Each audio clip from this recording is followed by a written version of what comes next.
it's David with Danger Close Armament, and I'm here with Kyle, the owner of Empire Gun Club, and we are here at Empire Gun Club, and today we have been testing the Gen 6 Glock 17, getting some initial impressions, and also testing our new Optic plate. So Kyle, tell us, what is some of your feedback for the Gen 6 17 from today? So I think right out of the gate, I'd only shot probably 20 rounds out of this previously at a different range, just to kind of get a feel for it, and never noticed some of the things that they had fixed. The biggest one for me is I got big hands, and the palm swell that they added to this and the large integrated beaver tail. I've always had to have David build in one for me and cut it and blend it and make it all pretty, and now it looks like they have heard from all of us complaining about getting bit that they're just integrating it, and but thankfully he can also shorten it if you don't like that as well. I do really like the texture that they've used. I think it's probably the best texture they've put on a Glock from the start, but I think the biggest thing is this, you can't probably tell from the camera angle, there's a reduced portion here for when you are in the actual a proper grip itself that makes activating the mag release significantly easier without breaking your grip, and David can tell you a little bit more about the design ideas behind that. I'm in agreement with you. I personally think the grip is the biggest advancement for the Gen 6 over the previous gens. The integrated beaver tail is fantastic because you have absolutely massive hands. I have smaller hands, so if I don't need something like that, we can trim it down or reduce it like you mentioned. But if you're getting slide bite, this will prevent that, and it doesn't add any additional length of pull, right? So I think that's really nice. But again, the biggest change, just when you initially grip that gun, you feel is that palm swell. Yep. The way it blends into the back strap and the front strap just really gets rid of that blocky feel from the Glock. And then the scallop around the mag release, which is, the mag release is also oversized. It's the extended style one that comes factory on the 19X, I believe.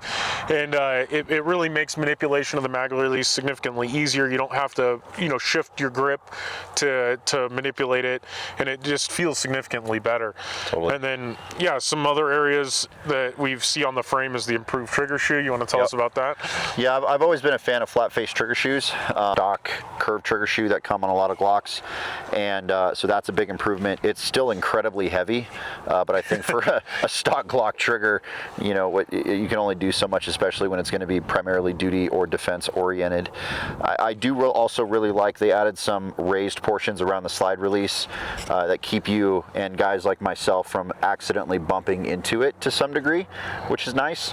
And then I'm happy to see that MOS is gone. I've never been a fan of the MOS system, and it's nice to see something new. However, they definitely left some points to be had on the board, which David has obviously fixed with his design that obviously did not fail today at all, which is great. So Kyle's talking about the new Optic plate system. So the MOS left a lot to be desired. A lot to be desired. We do a lot of Optic installations for local agencies. They have to come to us, and it's in policy. So we also fix a lot of broken optics. This is where people have sheared screws off and stuff like that. And then, as you guys know, we do Optic cuts. We do thousands and thousands of Optic cuts a year. So we wanted to improve upon this design that Glock did. So Glock has made it where it now directly attaches with an adapter plate, but you don't need to screw the plate on and then screw the Optic on.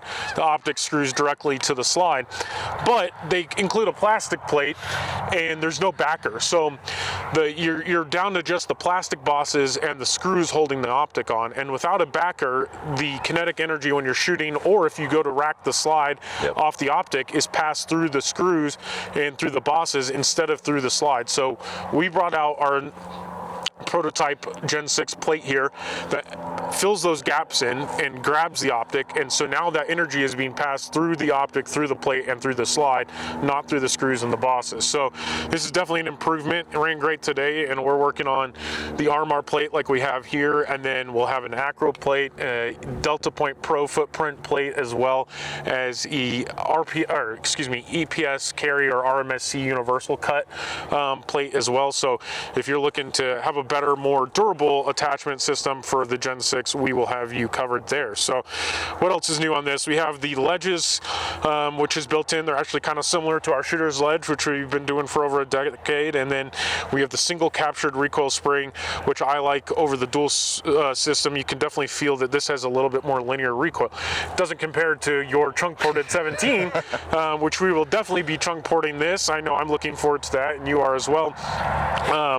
But yeah, definitely an improvement over the Gen 5. I think it's by far Glock's biggest advancement forward from generation to generation. Yeah, I'm really impressed. did something. Yeah, they actually did something, right? Yeah. So once. Glock is finally starting to listen to their client base, and I think we're all benefiting from that. But that doesn't mean there's no room for improvement. So we'll definitely be doing some more enhanced slide machining stuff. We'll be working on the frame. That's one thing I don't like about it is the undercut. You can kind of tell that this was not designed by somebody that's shooting. It's designed by an engineer. Everybody's complaining about Glock knuckle.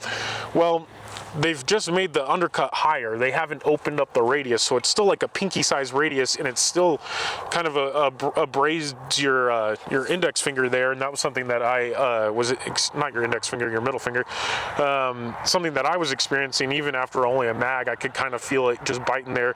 And so we'll start to open that radius up on the undercut and smooth that out to kind of alleviate that. But yeah, I'm really happy with this. I think it's a great platform to build off of. I'm looking forward to seeing what else people can come up with, but also what we come up with for this. So well, I mean, you have to have a jumping off point, right? Absolutely. And I think for a stock gun that actually they did something new with, it's a great start. But well, obviously what you guys are gonna be able to do with it afterward is just gonna take it the rest of the way.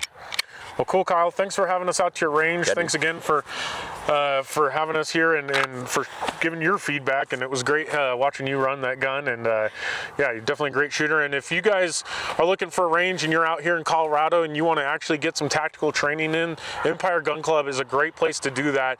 You can come out here, you can do your reloads, you can do holster draws, you can do all that stuff. And it's really a great way to elevate your shooting. So thanks again. All the stuff you get yelled at everywhere else for.